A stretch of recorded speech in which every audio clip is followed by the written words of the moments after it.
Before the world went crazy over the Ford Raptor or the Ram TRX with horsepower numbers that could make the ground tremble, there was once someone who dared to do something far crazier. Not a massive lift kit, not a supercharger, but simply stuffing a real V8 engine block into the body of a small pickup truck. One side was compact trucks like the Ford Ranger or the Chevrolet S10, enough to haul a few boards, but sounding like they wanted to cry when climbing a hill. The other side was full-size trucks like the Ram or the F-150, big and powerful, but drinking fuel like water and taking up nearly the whole lane in a grocery store parking lot. The gap in the middle was almost forgotten. And then Dodge stepped in, not loudly, but with calculation. The Dakota was born as the first true mid-size pickup truck, not too small to be dismissed, not too big to become a burden. Be honest, nor have you ever sat behind the wheel of a 1985 Ranger music and quietly thought it was too small for your ego. Back in the 1980s, you would remember the feeling that the atmosphere was shifting day by day. Dealer lots were no longer just Chevrolet, Ford, and Dodge. The Toyota Hilux and the Nissan hardbody showed up more and more. Not the kind of showing up to show off, but the kind that shows up and stays. They were durable, fuel-efficient, low on hassles, and especially hard-working. And while many American vehicles at the time were still wrestling with the legacy of the oil crisis, with engines choked down on power, and an era of manufacturing quality being scrutinized harder than ever. In that picture, Chrysler was the brand under the heaviest pressure. The company had just been through suffocating years, and Lee Iacocca understood one thing clearly. If they played it safe, Chrysler would die slowly. He needed a product that could speak for the entire company. And this was when the Goldilocks strategy appeared. Not a fairy tale for kids, but a cold-eyed way of reading the market. Compact trucks were too small. Full-size trucks were too big. Chrysler decided to build what fit best. A vehicle compact enough to maneuver in the city, tough enough to do heavy work, and roomy enough that the driver would not feel like they were driving a budget appliance. The interesting part was that this plan was not just in the advertising or the name, and it was built right into the engineering foundation. The Dakota sat on a solid body on frame chassis, its proportions sized to be bigger than compact trucks, but still not stepping into the bulky territory of full size. Most important was the engine bay. It was not as constrained as traditional small trucks, and that was the door that opened up all the mischief that came later. Do you remember what the first pickup truck you drove in the 1980s was? It was a Chevrolet S10 that sounded exhausted every time it climbed a hill, or a Toyota so durable you forgot the last time it needed fixing. Leave it in the comments below. In 1987, when the Dodge Dakota appeared, it had a look that was perfectly of its time. A boxy body, straight character lines, rectangular headlights like the cold stare of the 1980s. But what mattered was not in the first glance. The Dakota was built body on frame, a real truck skeleton, scaled down from the Ram way of thinking, and strong enough to take a load and practical enough to work every day. Under the hood, Dodge made a smart move. The 3.9-liter V6 was not an entirely new design, but more like a carefully trimmed story. At its core, it was a 5.2-liter V8 with 2 cylinders cut off, still carrying that familiar Mopar character, low RPM torque, the kind of pulling power that makes you feel like the truck is working for you. In the 1980s, having a mid-sized truck that was not weak was already a big plus. But Dodge did not stop there. In 1989, a name stepped in and turned the Dakota into a story people would still talk about decades later. Carroll Shelby, the man who had turned ordinary cars into something the streets had to look back at, did something many thought was absurd. He stuffed a 5.2-liter V8 318 cubic inches into the Dakota's engine bay. 175 horsepower sounds tame today, but in the context of a small pickup at the end of the 1980s, it was like a straight punch to the stereotype. And more important was the torque. The Shelby Dakota did not need to scream to prove it was strong. It just needed to pull, and it pulled for real. This was one of the first bricks in the idea of the sport truck, a pickup that could work in the daytime and make you smile when you hit the throttle at night. In the early 1990s, the Magnum V6 and V8 engine family arrived, improving intake airflow and lifting power to a new level, making the Dakota more and more true to its original promise. But in the middle of those serious advances, Dodge still found time for another crazy move. The Dakota convertible, a drop-top pickup. As if the brand wanted to remind everyone it still had a rebellious streak. By 1997, the Dakota entered the phase that many enthusiasts call its golden era. Dodge reinvented it completely, bringing the design language of the Ram 1500 onto a smaller body and creating a look people immediately called the Baby Ram. A big grille, a tall front end, and fenders swollen like a fighter's shoulders. All of it made the Dakota look like it was no longer a small truck for making deliveries. It looked like a truck for someone who wanted respect on the road. Under the hood, Dodge kept playing its own way. Alongside the familiar choices, the brand introduced the more modern 4.7-liter PowerTech FF8 with a single overhead cam layout and a smoother personality than the old-school machines. But the real star of the whole program was not in the polite version. It was in 3 letters that brought people back to the muscle car days. RT.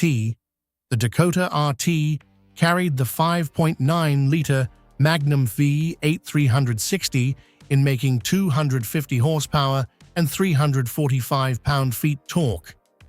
This was not the kind of power to brag about on paper, but the kind that planted the truck to the pavement when you hit the throttle at a red light. And a mid-size pickup that could run from 0 to 60 miles per hour in about 6.9 seconds in the late 1990s meant you were driving something quicker than plenty of sports cars of the same era. Dodge also made its stance clear with a rear-wheel drive setup paired with low-profile tires to optimize steering feel and grip. The Dakota RT was not trying to be an off-road truck. It was a true street truck, a pickup born for asphalt and to make you feel like you were driving something with personality. Then in 2000, the Dakota proved it was not just a horsepower game. The quad cab arrived. 4 real doors, turning the truck into a family tool while still keeping that muscular look. While many rivals were still struggling with cramped extended cabs, the Dakota was a step ahead, as if it understood that Americans would soon want a pickup that could work, carry people, and fit everyday life. Let's be blunt. Is the Dakota RT 5.9 liters the best street truck in Dodge history? Or would you still choose the Ram SRT-10 because it is crazier and meaner? When 2005 arrived, the Dakota felt like it walked into a room with different light. It was still a Dakota, but it no longer felt like the Dakota people loved. The third generation came with a controversial design decision, as if Dodge deliberately left behind the baby Ram's muscular softness to return to flat surfaces and sharp cuts, boxier, sharper, but missing the soul that made people recognize it at a glance. On paper, it looked modern. In real life, many felt it looked like a truck trying too hard to be serious. The bigger problem was size. The Dakota swelled up, edging close to full-size territory. And when you are no longer compact, you start losing your reason to exist. It was no longer as nimble as a true midsize, but it also could not deliver the spacious feel and utility value of a full size. Buyers started looking at the price sheet and asking a very practical question. If the difference was not much, why not just buy a Ram 1500? Inside the cabin, Chrysler's hard plastic era made everything hard to defend. Touch the dashboard and you could feel the cost cutting immediately. Not the smart kind of saving, but the kind that makes you feel like you are paying for a product that was not cared for. That stung even more when you remembered the Dakota used to be full of character. On the engineering side, the standard engine was the 3.7-liter V6, usable but not emotional. Yes, the rare bright spot came from the 4.7-liter V8 high output in the final years, with a dual spark plug setup making over 300 horsepower.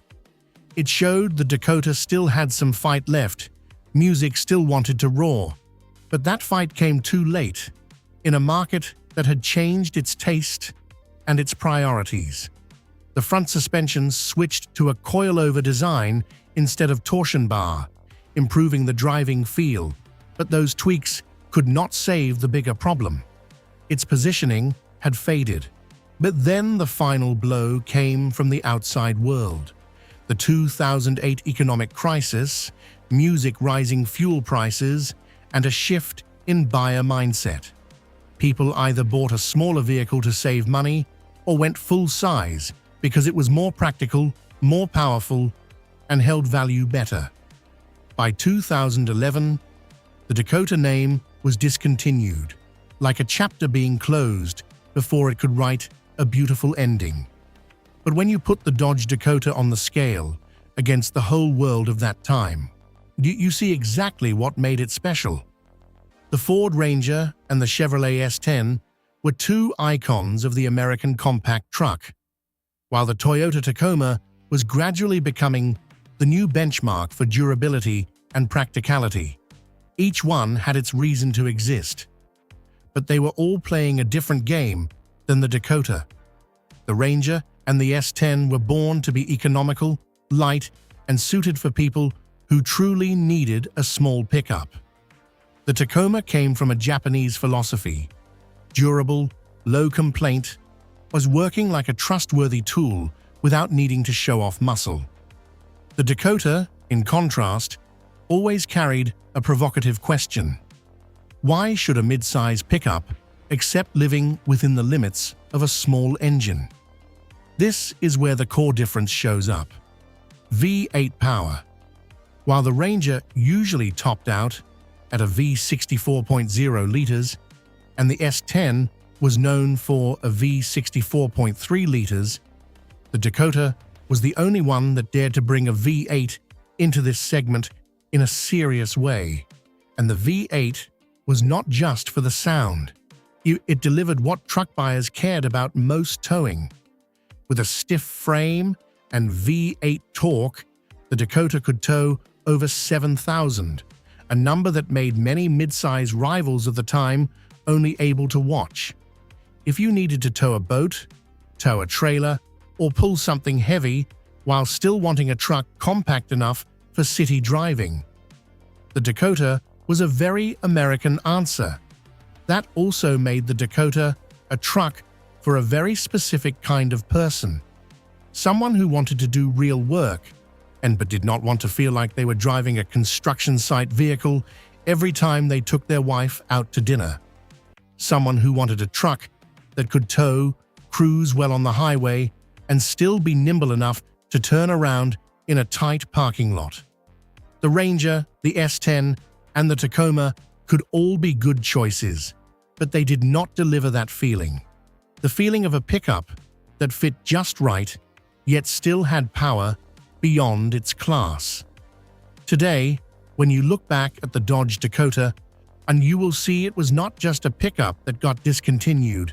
It was a milestone from a time when Detroit still believed in a very simple truth. There is no replacement for displacement. In that era, people were not trying to make everything lighter, smaller, or cleaner on paper. They just wanted a truck that worked for real, towed for real, and roared in a truly American way when you hit the throttle. Yes, a clean original Dakota RT 5.9-liter straight-body interior, still in good shape, is gradually becoming a valuable piece because it represents a time when the sport truck was still a new concept. And the Shelby Dakota, because of its low numbers, and because the Shelby name sits on the bed, feels like a historical certificate. Proof that there was once a time when people dared to do reckless things just to prove what they believed was right. And that is why rumors of a Dakota revival always have room to live. People talk about a new Ram Dakota as if the name is only sleeping, not truly dead. But the real question is not whether it will come back. The question is, what soul it would come back with. Would it still be a true body on-frame pickup, with an engine big enough to tow and to hear that familiar roar? Or would it turn into a unibody front-wheel drive vehicle, comfortable and efficient, but dropping the personality that once made a Dakota a Dakota? I know many of you watching this story still keep a Dakota in the garage, or at least had a chapter of life tied to one. Share it in the comments below. Do not forget to leave a like and subscribe to the channel to get the newest videos as soon as possible. And the final question, if the Ram Dakota comes back next year, do you want it to be a roaring V8 like the old days, or a fuel-saving hybrid?